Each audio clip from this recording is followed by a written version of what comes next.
네, 즐겨보세에서 끝냅니다. 네, 타이거 사카커피 한번 맛있게 즐겨보세. 자, 그러면 뉴스 3 어떤 분과 한번 즐겨볼까요? 우리 이주호 기자가 오늘 새롭게 등장합니다. 어서 오십시오. 네, 안녕하세요. 이주호 기자입니다. 네, 반갑습니다. 예, 불쾌합니다. 왜요? 너무 잘생겼어. 기분 나빠. 뭐예요, 아침부터? 아니, 정프로님한테 못 비하죠. 저 근처 오는 사람도 굉장히 좀 불쾌합니다. 상당히 안 따라가겠습니다. 네. 저 멀리 발 뒤꿈치에서. 네. 이주호 기자. 예, 여자친구 있죠? 아이가 있습니다.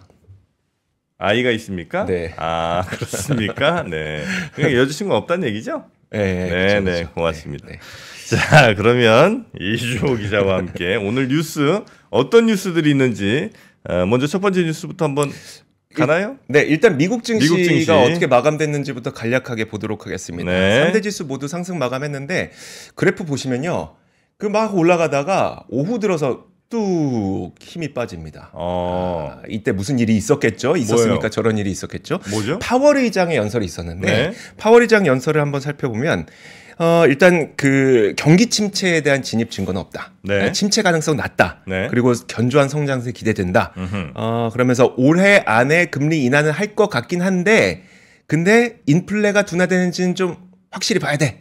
그 말은 뭐냐면은 일단 시장에서는 지금 예상하기로는 여전히 그 한 4번 정도 올해 금리를 인하하지 않을까. 6월부터 시작해서. 시장 기대는 그래요? 네, 시장 기대는 그런데 이번에 다시 한번 야, 니네가 기대하는 것만큼 금리 인하가 빠를 것 같지는 않아라는 식으로 좀 해석이 되면서 오르던 게 약간 좀 상승폭에 주춤되는 그런 모습이었고 하지만 전날 너무 급락을 했었잖아요. 거기에 대한 반발 매수는 좀 나왔던 것 같습니다. 네. 또 이거 시장하고는 상관없는 얘기인데 또 하나 그 미국에서 나온 이슈가 그 니키 헤일리 경선 주자 있잖아요. 네네네. 공화당 경선 주자. 끝나지 않았어요? 결국은 사퇴하기로 했습니다. 네네. 그래서 바이든과 트럼프의 그 재대결이 이제 확실시 됐다는 거. 네. 그리고 또 이런 가운데 인공지능 열풍은 미국에서 계속 불고 있어요. 그래서 사실 전날 급락했을 때에도 네. 엔비디아라든지 아니면 슈퍼마이크로 컴퓨터라든지 그 요즘 인공지능 대세 기업들 있잖아요. 네네. 이 기업들은 하락하지 않았었는데 어제 또 반등하니까 이 기업들 다 같이 반등하게 되는 그런 움직임도 그렇습니까? 있었고 네. 또 계속 새로운 기업들도 계속 발견이 됩니다. 네. 그 혹시 에어쉽 AI 홀딩스라는 기업 들어보셨나요? 에어쉽 AI 홀딩스 유명한 회사죠. 유명하죠. 예. 저는 처음 들어봤는데. 그렇습니까? 근데 이 기업이 막 하루에 막 200% 오르고 그랬는데 어제 AI 또 회사 한 아니에요? 이게 그 AI를 이용해서 데이터 관리 플랫폼을 제공하는 회사가 데이터 관리 플랫폼 제공하는 회사 아닌가요? 혹시? 예, 그렇죠, 맞습니다. 예. 정확하게 알고 계셨군요. 그렇습니다. 근데 네. 미국 법무부랑 계약을 했다는 법무부랑 거예요. 계약하지 않았나? 맞아요. 네, 고맙습니다. 그래서 이제 뭐 크게 올라가고 있는데 제가 어떤 말씀을 드리고 싶은 거냐면 네. 그 전까지는 이제 그 독주하고 있는 그 몇몇 핵심 기업들에만 관심이 쏠렸다면 이 관심이 주변 기업들로 좀 확산되는 움직임들이 계속 나타나고 있다. 이제 끝물이네. 그럼 그렇게 봐야 될지 아니면 이제 산업이 확장되고 있다고 봐야 될지는 모르겠으나 정프로가 보는 게 정확합니다. 끝물입니까? 예, 이렇게 대세 기업들 가지고 맨 처음에 대장주들 가죠. 그다음에 네. 이제 그 옆에 있는 저 찌끄레들 그 옆에 있는 저 작은 기업들이 네. 막 각광받기 시작합니다. 막 200% 500%막 올라가죠. 네. 그리고 이제 잔치는 끝이 납니다. 이게 이제 오랫동안 시장을 본 사람은 좀 이게 감이 오거든요. 혹시 이주호 기자는 언제부터 주식시장 눈여겨 보셨죠? 저는 그러니까 본격적으로 시작한 건 네. 2018년부터 18년. 네. 본격적으로 시작한 건 미국 주식으로 본격 시작한 건 2018년. 나보다 좀 빠르네요. 좀 오래되셨구나. 경제 방송을 그래도 한 10년 넘게 10년 넘게 했어요? 네, 2011년부터 시작했어요. 한참 선배님이시네. 그렇습니까? 네. 네. 저는 감이 이렇게 왔는데 그러면 제 감이 틀릴 수도 있다는 얘기군요. 아니죠. 자, 그러면 미국 시장은 어쨌든 중간까지 쭉 가다가 네. 오후에 좀 하락하는 그러나 이제 상승 마감은 다 했던 그 정도 장이었고요. 자, 그럼 뉴스 하나하나 들어가 볼까요? 자, 첫 번째 뉴스부터 보겠습니다. 네. 삼성바이오로직스가 벨기에 제약사인 UCB라고 하는 기업과 위탁 생산을 하고 있는데 이걸 8.5배 정도 증액한 계약을 체결했다는 뉴스가 어제 공시로 나왔습니다. 그래서 UCB가 3,800억 원 규모의 의약품 위탁 생산 증액 계약을 체결했다. 이건데 이게 뭐냐면 삼성바이오로직스가 원래 이 기업하고 2017년부터 계약을 해왔었어요. 네. 그래서 그때 처음에 계약했을 때는 4천만 달러 정도. 네. 근데 이게 지금 7년 만에 아니죠. 3억 5천만 달러 정도로 3억 5천만 달러. 4천만에서 3억 5천만 네네. 으로 늘어난 겁니다. 48에 32. 그쵸, 그쵸, 그 정도 되죠. 네. 근데 이 U10이라고 하는 기업이 무슨 기업이냐? 글로벌 제약 기업이긴 한데 우리한테는 그렇게 익숙한 기업은 아니잖아요. U12가 돈을 주는 거죠? 그렇죠. 네. 네. 대신 이제 삼성 바이오로직스가 네. U12의 약을 만들어주고. U12가 어디라고요? 어디 나라예요? 벨기에 제약사인데 벨기에? 그렇게 유명한 기업은 아니지만 그 뇌전증 치료제라고 해서 그 이제 우리가 보편적으로 사용하는 그런 치료제는 아니고 좀 특수의약품 네네. 같은 거예요? 그 제약사고 시가총액이 205억 유로니까 우리 돈으로 30조 원 규모의 시가총액이라서 작은 기업은 아니거든요. 그래요? 네, 작은 기업은 아닙니다. 근데 제가 오늘 이 내용을 소개드리는 이유는 뭐냐면 그 CMO나 CDMO 같은 위탁 생산, 바이오 의약품 위탁 생산 산업의 좀 특성을 말씀드리고 네. 싶어서 이 내용을 준비를 했는데 일단 CMO 사업이라고 하는 거는 이제 바이오 의약품을 대신 만들어 주는 거잖아요. 예를 들어서 반도체에 그 팹이 있고, TSMC처럼? 그렇죠. 네, 대신 만들어 주는 그런 건데 네. 반도체와 마찬가지로 바이오 의약품도 네. 만들기가 굉장히 힘듭니다. 그래서 그 예를 들어 제가 이제 제약사고 네. 삼성 바이오로직스에게 네. 제가 만든 그 신약의 그 레시피랑 배합 비율이랑 이런 걸 똑같이 줘도 못 만들 수도 있고 만들 그래요? 수도 있습니다. 이게 기술과 노하우가 굉장히 집약된 산업이 CMO거든요. 네. 그래서 이 CMO라고 하는 거는 한 번 파트너십을 맺고 나면 쭉 가는 경향이 있어요. 한번 제대로 잘 만들어주면. 네. 근데 대신에 또 어떤 성향이 있냐면 처음부터 많이 안 맡겨요. 맡겨보고 잘 만들면 더 늘려주는군요. 그런 식이에요. 그래서 지금 이 U10이랑 계약도 2017년에 4천만 달러에서 이번에 3억 5천만 달러로 늘렸다 그랬잖아요. 네네네. 이게 바로 그런 식이라고 보시면 될 것 같습니다. 이게 신뢰가 쌓이기 전까지는 큰 거 안 맡기고 작은 거 맡기거나 아니면 예를 들어 이런 것도 있어요. 신약 후보 물질 같은 거 만들어 보라고 맡기는 거. 이런 거 해서 이제 신뢰도가 쌓이게 되면 이제 그 크게 맡기게 되는데. 그렇습니까? 네. 근데 제가 그 되게 특이한 사례 하나를 말씀드릴게요. 그 전 세계의 CMO 기업이 크게 빅5라고 보면은 네. 스위스 론자, 일본의 후지, 중국의 우시, 미국 캐털런트 이 정도가 있거든요. 그리고 삼성 바이오로직스가 있고. 네네. 그러니까 미국 캐털런트라고 하는 기업도 이 CMO 기업인데 이 기업이 노보노디스크의 비만 치료제, 위고비 만드는 그 기업입니다. 그래요? 네, 캐털런트가. 근데 이 기업이 되게 특이했던 게 한때 품질 이슈가 한번 있었어요. 네. 그래서 글로벌 시장에서도 네. 잠깐 안 만든 시기가, 그러니까 좀 적게 만든 시기가 있었거든요. 품질 이슈가 있어서. 네네. 그럼 품질 이슈가 있었던 노보노디스크는 이 캐털런트를 어떻게 했을까요? 잘라야죠. 잘라야죠. 네. 근데 얼마 전에 인수했습니다. 아예 그 회사를? 네. 이게 어떤 의미냐면 그 분명히 품질 이슈가 있었음에도 불구하고 그거는 이제 품질 관리를 통해서 개선할 수 있는 사항이고 우리가 수년간 쌓아왔던 신뢰와 우리의 약을 니네가 그만큼 만든다는 신뢰가 쌓인 거잖아요. 그러다 보니까 아예 이에 그 비만 치료제에 대한 수요가 높아진 만큼 우리는 CDM의 기업, 그러니까 생산 기업이 필요한데 너희를 아예 인수해 버릴게 라고 인수를 했던 그런 케이스가 있습니다. 근데 삼성 바이오로직스도 지금 계속 그런 식으로 많은 파트너사들과 신뢰를 쌓아가고 있는 단계거든요. 그래서 빅파마 20곳 가운데 14곳을 고객사로 두고 있고 지금 누적 수주 금액도 한 16조 원, 지난해 수주 금액이 3조 5천억 원 이 정도로 되고 있습니다. 생산 능력이 지금 삼성 바이오로직스가 세계 1위를 차지하고 있는데 그게 한 60만 리터 정도가 돼요. 지금 현재 단계에서. 근데 다른 그 CMO 기업들의 생산 능력도 그러니까 각각의 기업들도 많아봐야 한 40리터대, 뭐 50리터대 요 정도거든요. 그래서 우리나라에서 삼성 바이오로직스 상당히 전 세계적으로 굉장히 잘 하고 있다. 그리고 그 CMO 기업을 볼 때는 이렇게 봐야 된다라는 걸 좀 말씀드리고 싶었습니다. 처음엔 적게 시작해서 신뢰가 쌓이면 크게 늘어난다. CMO 회사를 볼 때는 그런 점들 처음에 계약이 작다고 해서 실망하거나 이렇게 볼 게 아니고 그 회사와의 관계가 잘 유지된다면 그리고 기술력이 잘 인정이 된다면 굉장히 큰 계약으로 쭉 장기간 이어갈 가능성이 매우 높다. 이런 점들을 CMO 투자하실 때는 꼭 아셔야 되겠습니다. 그리고 U12는요. 유니옹 치믹 벨주 그래갖고 이제 벨기에 유니온이 이제 뭐 이렇게 같이 연합 이런 거잖아요. 그래서 치미크는 이제 케미컬이랑 비슷한 얘기입니다. 그래서 화학. 야. 화학 벨기에에 있는 화학의 연합 뭐 이런 회사로 오. 이해하시면 되겠습니다. 역시 모르는 게 없는 유닉 프로님. 치미흐 다주. 자, 그러면 다음 뉴스도 볼까요? 자, 이번에는 화학입니다. 네. 지금 화학업계에서 줄줄이 매각설이 나오고 있는데 네.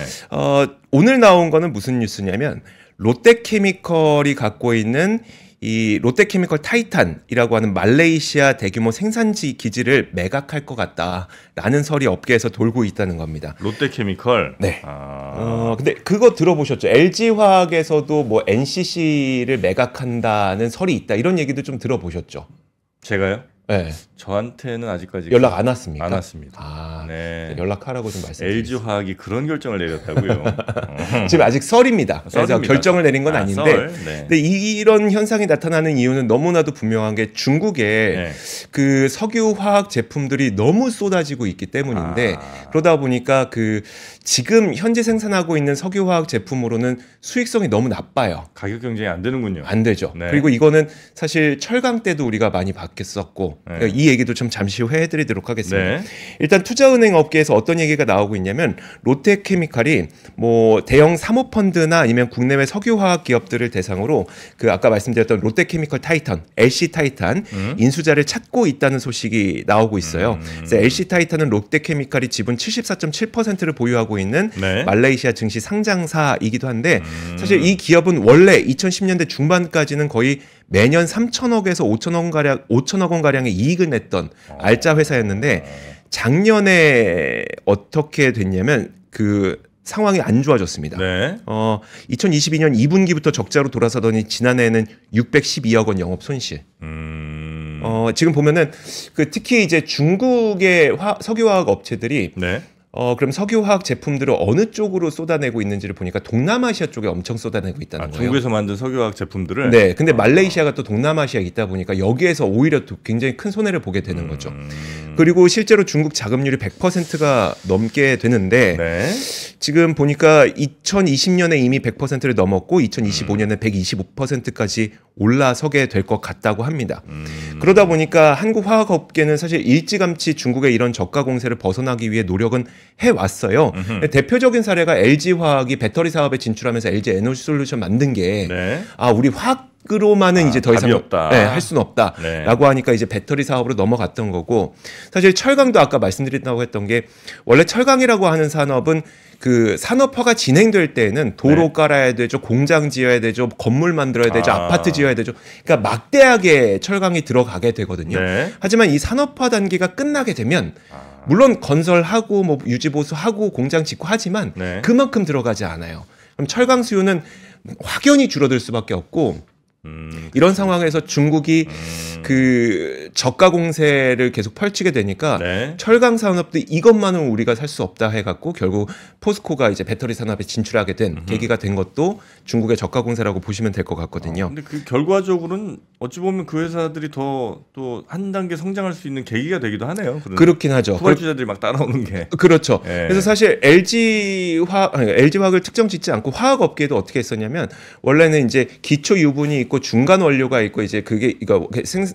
석유화학 제품이 있으면 네. 처음에 석유화학 제품 만들면서 그 중간 원료를 만들었었어요. 근데 중간 원료를 만들다 보니까 이게 조금 더 고부가 가치라고 보시면 돼요. 중간 원료라고 하면 뭐 그 뭐 예를 들어서 PX, PE, 그러니까 파라자일렌 뭐 이런 것들 있잖아요. 네네. 그래서 그런 거를 만드는데 요게 상대적으로 고부가 가치니까 요걸 만들었는데 요걸 중국이 따라오니까 야 기초유분 만들어야 되겠다. 기초유분 만들었는데 중국이 또 따라와. 중국이 또 따라오고 이래서 더 이상 도망갈 곳이 없으니까 이제 신성장 산업으로 넘어가야 되고 요런 그 사이클을 겪어왔었거든요.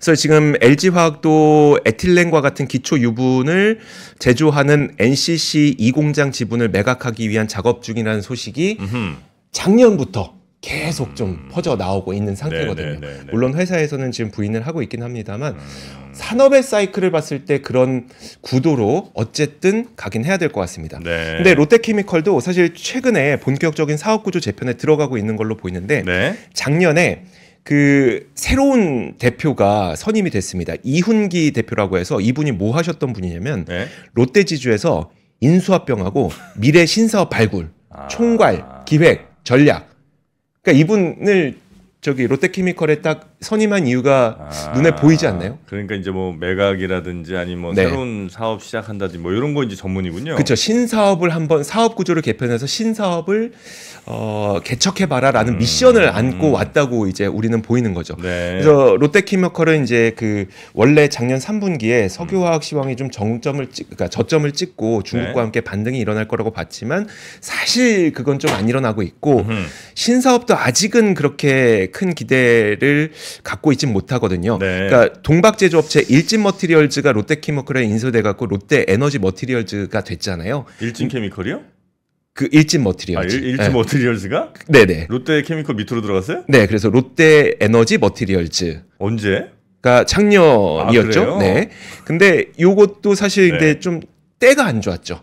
그러니까 전기차에 대한 수요 성장률이 좀 둔화되고 막 그러다 보니까 지금 영업이익이 이제 작년에 85% 줄고 순이익도 1년 만에 적자로 돌아서게 되고 이렇게 되긴 했습니다. 네. 하지만 그래도 롯데케미컬도 어쨌든 이제 신사업으로 돌아서기 위해서 노력을 하고 있기 때문에 네. 뭐 전지 소재, 뭐 예를 들어서 알루미늄 박 같은 거, 뭐 그리고 수소 그리고 네네네. 리사이클 이쪽으로 좀 한다는 거 보니까 일단 그 중국 저가 공세의 사업 구조가 변화되는 한국의 화학 업체들의 네. 이야기를 좀 드리기 위해서 이 이야기를 들고 왔습니다. 다 들으신 거죠? 네, 남은 거 없고요. 네. 여튼 위기는 기회일 수 있는 거 아니겠습니까? 기회죠. 네, 우리 화학 업체들.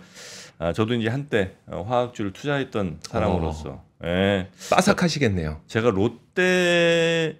롯데도 아마 했었던 것 같고, 네. 그다음에 금호석유화학, 금호석, 네, 예, 크게 마이너스 났죠. 그렇죠. 네, 그런 아픔이 좀 있는 화학 업종인데 우리나라 화학 업계들이 열심히 또 신사업으로 혹은 뭐 중국의 추격을 이제 떨쳐내기 위한 여러 가지 노력들을 네. 하고 있는 그런 상황이라는 뉴스 두 번째로 전해드렸습니다. 세 번째도 한번 가볼까요? 자, 다음으로는 이 법원에서 네, SK 하이닉스의 전 직원이 마이크론 임원으로 갔는데 이직을 한 거죠. 네, 전직 금지 가처분 신청에 대해서 인용을 했습니다. 그 내용이 뭔지를 한번 설명을 드릴게요. 전직 못하게 한 거 일단은 받아주었군요. 그러니까 법원은. 전직하지 말라고 그렇죠. 한 거죠. 네. 네, 그렇죠. 그 2022년 7월에 원래 SK 하이닉스에서 디램하고 HBM 설계와 관련된 업무를 담당하던 연구원이 있었다고 해요. HBM. 네, 요즘 핫하죠. 이런. 근데 그 분이 2022년 7월에 네. SK 하이닉스를 퇴사하고 미국 마이크론의 임원급으로 가게 된 겁니다. 그리고 사실 그 원래 이런 기술이 되게 중요한 기업에서 네. 퇴직을 할 때에는 뭐 경쟁 업체로 이직하지 않겠습니다라는 그런 뭐 서약서 같은 거, 뭐 네, 약정서 써요. 이런 거 쓰잖아요. 근데 그게 2년 약정이 걸려 있는 약정서를 쓰고 나간 거예요. 네. 그럼 그 기간은 2024년 7월까지죠. 2024년 7월까지인데 아직 안 다가왔죠. 근데 그 이전에 이미 전직을 한 거죠. 그러다 보니까 SK 하이닉스에서 이제 법원에다가 전직 금지 가처분 신청을 낸 겁니다. 그리고 법원에서는 그것을 인용을 해서 그럼 그 위반하면 일일당 1,000만 원 지급하라라고 할 정도로 좀 센 하루 1,000만 원. 라고 낸 겁니다. 네. 사실 이게 그러면 이 분이 마이크론에 가서 최근에 그 뉴스 나왔었잖아요. 마이크론이 올해 2분기부터 HBM3E를 엔비디아에 탑재할 거다라는 뉴스를 내놨잖아요. 그러면서 SK 하이닉스 주가가 뭐 하루 만에 잠깐 많이 좀 갔죠. 출렁이기도 했었고 예. 결국 그 마이크론이 SK 하이닉스를 따라오는 게 아니냐는 우려가 생길 정도인데 물론 그분이 가서 이렇게 된 건 아니겠죠. 그건 아닐 수도 있죠. 하지만 결국은 이렇게 HBM이 SK 하이닉스가 선도하는 이 와중에 기술 유출에 대한 우려가 상당히 커지고 있다는 것을 법원에서도 인정하고 있다. 라는 의미로 좀 업계에서는 해석을 하고 있더라고요. 사실 저도 그래서 지금 그 인력이 유출되는 건들은 굉장히 우리가 과거에도 많이 봐왔었고 네. 요즘에 경쟁 그 반도체 기업들이 SK 하이닉스라든지 이런 쪽에 인재를 영입하기 위해서 많은 노력을 세우고 있다고 하더라고요. 네네네. 근데 그렇게 만약에 되면은 선도하고 있는 우리 기업의 어떤 기술이 유출될 우려가 있기 때문에 이 이야기가 상당히 의미가 좀 있다고 생각이 드는 상태고요. 네. 결국은 이제 그 업계에서도 전직 금지 기간이 얼마 남지 않았을 경우에는 원래는 가처분이 좀 기각되는 경우가 있었대요. 그러니까 그래 전직 금지가 한 7월까지인데 한 6월 정도에 걸리면 에이야 그건 그냥 한 달 남았는데 그냥 가라. 이런 경우도 많이 있었는데 네. 이번에 물론 5개월이라는 격차가 남아있긴 하지 기간이 남아있긴 하지만 지금 이 가처분 신청을 인용하게 된 거는 법원에서도 HBM 기술의 중요성을 인지하고 있다. 꼼꼼하게 보겠다 더. 네. 그렇게 얘기를 하고 있습니다. 그리고 피치에서 어제 이제 그 우리나라의 신용 등급을 그 안정적으로 이제 유지를 했잖아요. 신용 등급 유지했는데 거기서도 반도체에 대한 중요성을 상당히 강조를 했었거든요. 네. 그만큼 이제 반도체 산업이 중요하고 그 기술이 중요한 만큼 우리나라에서도 일단 인력 유출도 좀 막아야 되겠고, 인력 유출도 막아야 되겠고, 만약에 유출된다고 하더라도 이렇게 법원의 신청을 통해서 좀 기술이 유출되는 것을 좀 막아야 되지 않을까 싶습니다. 네, 연봉은 얼마 받기로 했대요? 뭐 그것까지는 알려지진 않나요? 네. 추가 취재를 해와야 되는 겁니까? 아닙니다, 아닙니다. 아니 왜냐면 하루 1,000만 원이면 네. 물론 개인에겐 되게 큰 돈일 수 있는데 만약에 마이크론에서 괜찮아 하루 1,000만 내줄게 해봐야 한 달 3억일 거 아니에요. 네. 그럼 뭐 그 마이크론 입장에서 3억이야 뭐 끔값이지 뭐. 그래서 뭐 충분히 그거 가능한데 그렇게 할 수는 또 없게 돼 있나? 거기까지는 제가 모르겠습니다. 네네네. 여튼 법원에서는 그 가처분 인용을 해서 네. 만약에 가게 되면 하루 1,000만 원씩의 돈을 내야 된다. 네. 네, 이렇게 이제 됐다는 소식. 그래서 우리나라 산업기술의 유출에 대해서 우리 정부는 아니겠죠. 우리 법원도 네. 굉장히 깐깐하게 보기 시작했다는 소식까지 전해드립니다. 특히나 이 HBM 관련해서는 그렇죠. 굉장히 중요하니까. 네. 네. 마이크론 못 따라오게 좀 할 방법 특히 없을까요? 기술 격차를 계속 유지하는 수밖에 없죠. 네, 초격차 유지입니다. 그리고 또 그런 네. 것도 있잖아요. 이제 어쨌든 파트너십을 계속 강화해야 되는 측면이 상당히 강한 것 같습니다. 파트너십. 네. 그러니까 예를 들어서 네네. 그런 거죠. 엔비디아와의 파트너십이 강력한 것이 사실 이것도 신뢰의 문제인 거잖아요. 그러니까 네네네. 애플이 그럼 왜 TSMC에게 거의 모든 물량, 그러니까 TSMC가 아니죠. 애플이 왜 그 기업 그 있지 않습니까? 그러니까 제조 기업. 애플. 예. 애플은 저기죠. 그 저기잖아. 이름을- 우리 알잖아. 예. 그러니까 거기 예. 거기 이름이 갑자기 안 떠오르는데. 거기 다. 그러니까- 아니, 듣는 분도 다 알아요. 예, 거기. 그러니까요. 예. 그쪽에 이렇게 많은 물량을 몰아줄 수 있게 되는 것은 사실 파트너십의 상당한 그 강화와 그리고 신뢰의 문제거든요. 그렇죠, 그래서 그렇죠. 사실 뭐 마이크론이 만든다고는 하지만 네. 우리가 일단 선점을 했고 그 파트너십을 계속 강화해 나가는 노력도 필요할 것 같습니다. 네.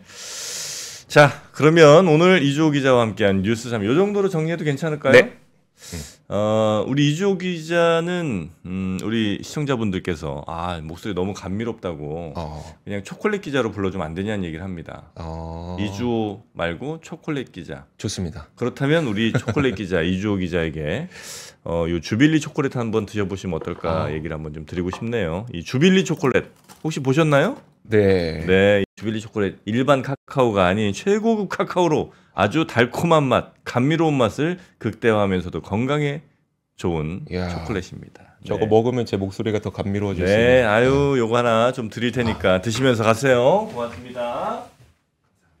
네, 아유, 우리 달콤한 우리 이주호 기자와 함께한 뉴스 3이었고요. 저희는 잠시 광고 듣고 와서 박병창 이사님 모셔오도록 하겠습니다. 장 시작 전부터 종료까지 쏟아지는 수많은 뉴스와 정보들. 이 중에서 어떤 것이 투자에 정말 도움이 되는 정보일까요? 3프로의 증시 셔터맨 박근영 마스터가 직접 정보를 선별하고 투자의 힌트를 드립니다. 시간도 아끼고 투자 아이디어도 얻는 시간, 박근영 부장의 마켓 힌트와 함께 하세요. 자세한 사항은 3프로 TV 앱과 홈페이지를 확인하세요.